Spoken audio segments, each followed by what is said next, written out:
स्वागत है आप सभी का पंचऋषि क्लासेस में। हम लोग विज्ञान का लगातार अध्ययन कर रहे हैं, भौतिक विज्ञान का, फिजिक्स का, जो कि हमारी प्रतियोगी परीक्षाओं के लिए उपयोगी रहता है। तो उसी क्रम में आज हम लोग वृत्तीय गति का अध्ययन करेंगे और उसके सारे एस्पेक्ट्स को देखेंगे।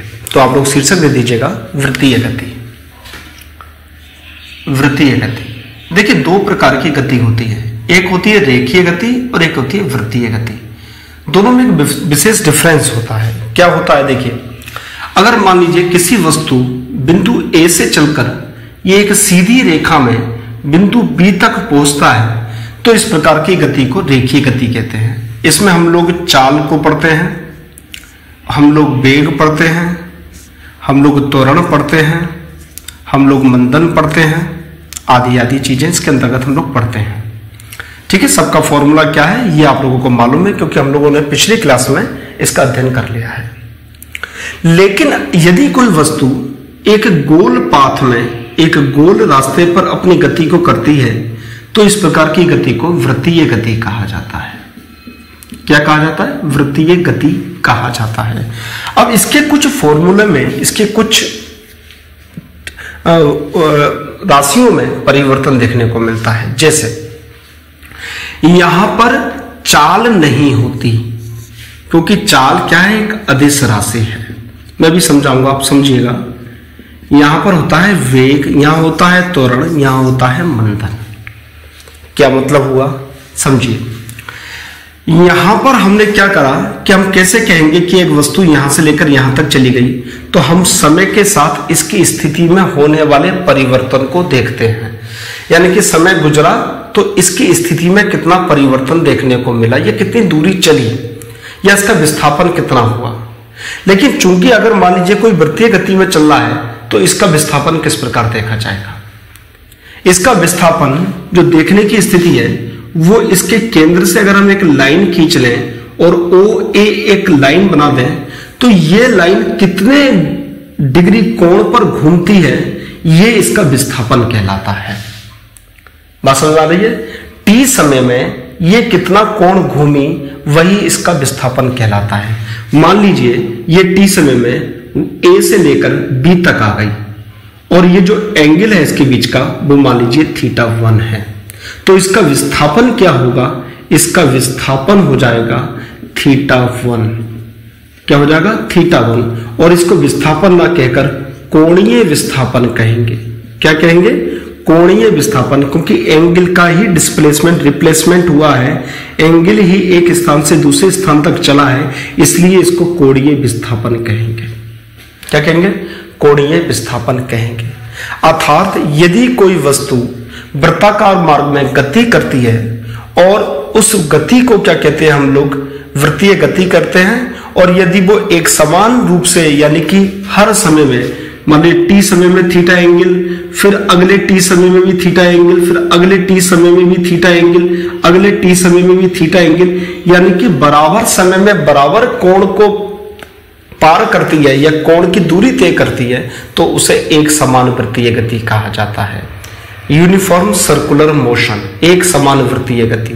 यदि समय अलग अलग है और वो अलग अलग कोण तय करती है तो उसे असमान वृत्तीय गति कहा जाता है। ठीक है, यहां पर भी यही स्थिति थी।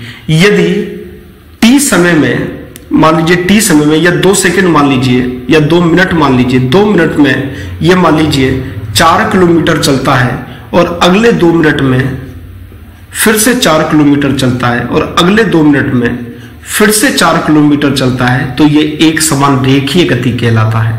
उसी प्रकार यहां पर भी मान लीजिए ये टी समय में थीटा कोण घूमता है, अगले टी समय में फिर से थीटा कोण घूमता है, अगले टी समय में फिर से थीटा कोण घूमता है। इस प्रकार टी समय में थीटा कोण अगर ये घूमता है तो इसको एक समान वृत्तीय गति कहते हैं।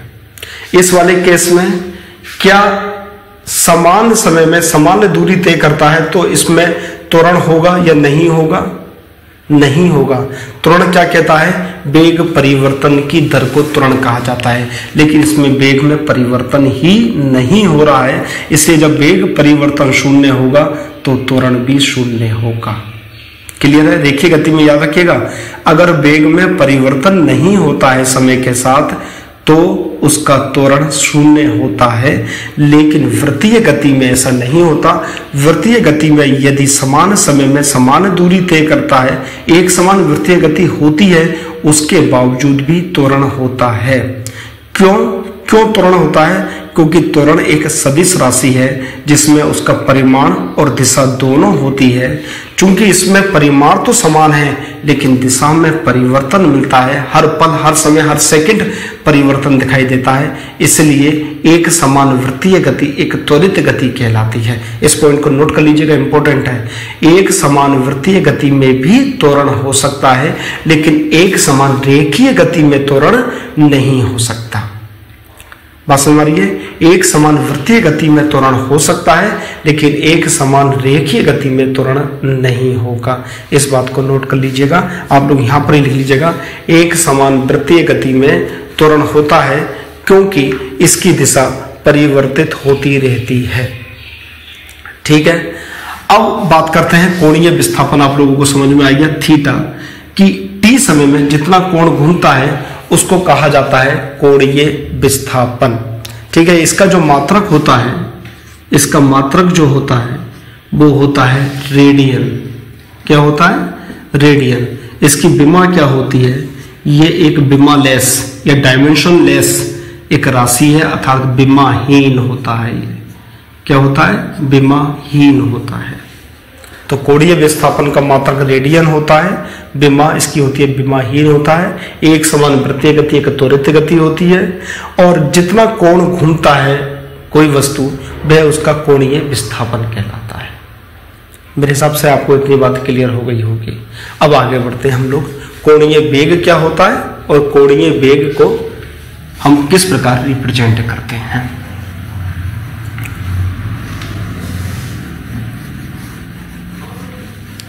अब जरा वेग की परिभाषा पा जाइए आप लोग। वेग की परिभाषा क्या थी?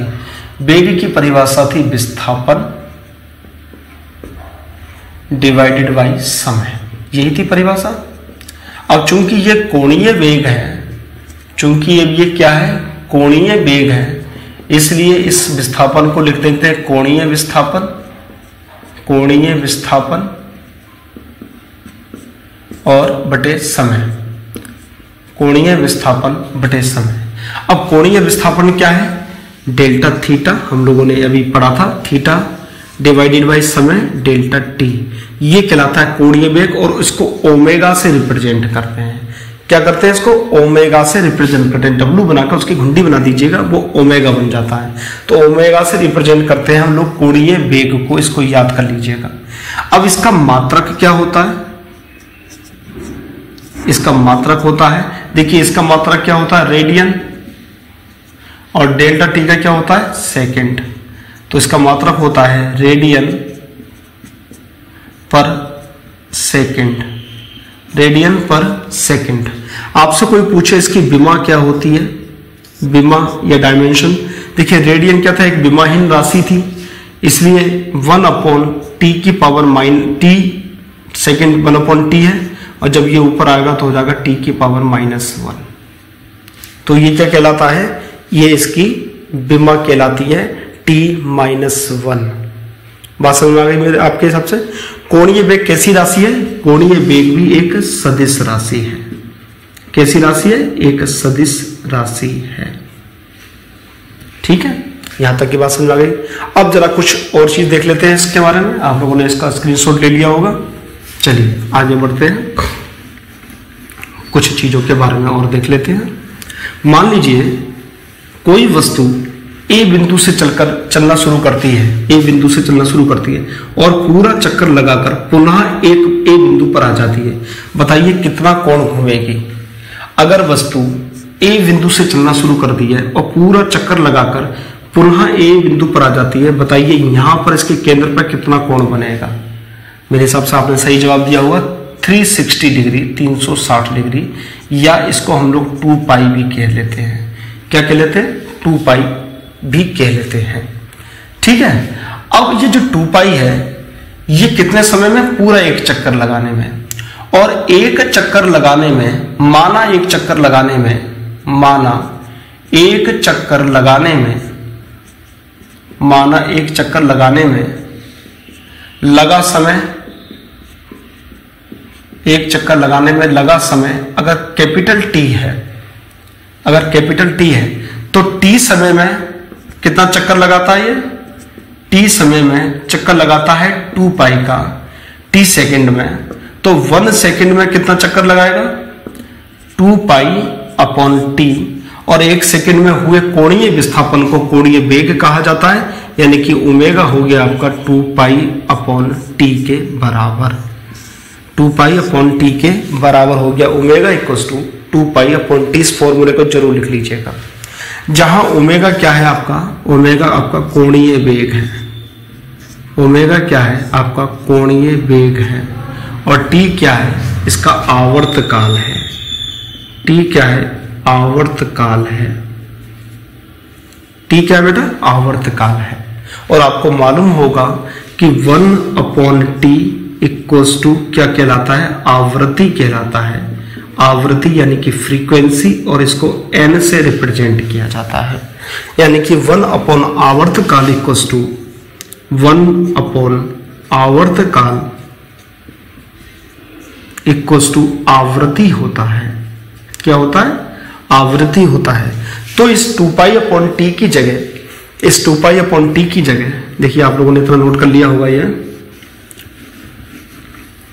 1 अपॉन टी की जगह तो 2 पाई, और ये क्या हो? 1 upon T into 1 upon T, और 1 अपॉन टी को बेटा हम लोग n लिख सकते हैं, अभी बताया था। तो ओमेगा का एक फॉर्मूला हो गया, omega equals to 2 pi upon T या फिर 2 पाई n। तो ओमेगा क्या होगा? 2 पाई अपॉन टी या फिर 2 पाई और n। ठीक है। इसके अलावा एक रिलेशन और आता है जिसको कहा जाता है कोणीय वेग और रेखीय वेग में रिलेशन। तो ये भी कई बार प्रश्न पूछा जाता है परीक्षा में, तो इसको भी आप लोग बहुत ही ध्यान से नोट कर लीजिएगा कि कोणीय वेग और रेखीय वेग में क्या रिलेशन होता है। तो ये बहुत ही इंपॉर्टेंट है, आप लोग नोट डाल के लिखिएगा। कोणीय वेग तथा रेखीय वेग, कोणीय वेग तथा रेखीय वेग में संबंध, कोणीय वेग तथा रेखीय वेग में संबंध तो होता है, इसका formula v equals to R omega, v equals to R omega, जहां v क्या है? v इसका रेखीय वेग है, b क्या है? रेखीय वेग है, b क्या है? रेखीय वेग है, r क्या है? वृत्त की त्रिज्या है, r क्या है? वृत्त की त्रिज्या है, इस वृत्त की जिसमें ये चक्कर लगा रहा है उस वृत्त की त्रिज्या। जैसे इस वृत्त की बात करें तो ओ ए इसकी क्या है? रेडियस है, त्रिज्या है, वृत्त की त्रिज्या। और ओमेगा क्या है बेटा? कोणीय वेग है, ओमेगा क्या है? कोणीय वेग है। ठीक है। तो रेखीय वेग बराबर वृत्त की त्रिज्या गुणा कोणीय वेग, v equals to R omega. तो इस चीज को याद रखिएगा, रेखीय वेग जो होता है वो वृत्त की त्रिज्या गुणा कोणीय वेग के बराबर होता है। कभी कभी इस क्वेश्चन को omega equals to v upon R भी पूछ लिया जाता है। तो omega equals to v upon R या फिर v equals to R omega आता है इसके बारे में।